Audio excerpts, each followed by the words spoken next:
A top North Korean defector now here in the U.S. is warning of long-running hostilities ingrained in that rogue nation's culture. Eric Shawn spoke with that defector, and he joins me now with more on what he learned. Eric, good morning. Good morning, Bill. You know, the possibility of talks has sparked optimism, but the long history of anti-U.S. propaganda has indoctrinated generations of North Koreans. And the U.S. has to reach out to them, too. That is the message from one escapee.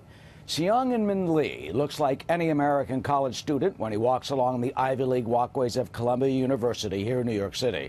He's a political science major in the School of General Studies there.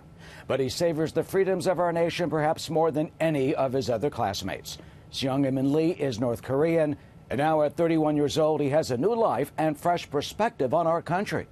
He told us while growing up, the regime taught him and his friends that America is the enemy.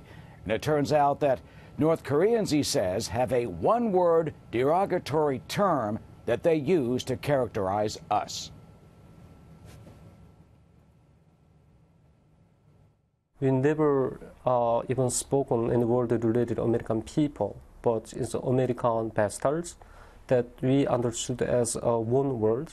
American bastards? Exactly. So that's what they called us. Because you've grown up hearing that kind of words like throughout your lifetime, and it became at a certain point it became very familiar.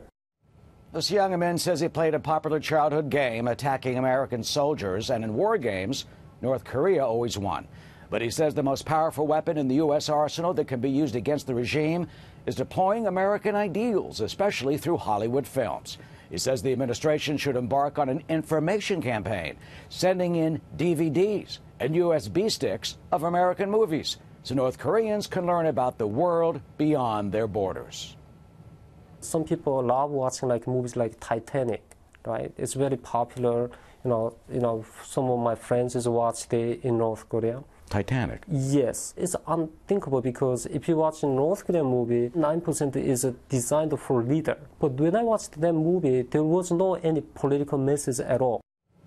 Seung-min's dream is for North Koreans to one day live freely and enjoy the same liberties that he does now. And even though he is here, he told us that he still has nightmares about regime border guards chasing him. But when he wakes up in the morning and opens his eyes, he is so thankful to be in America.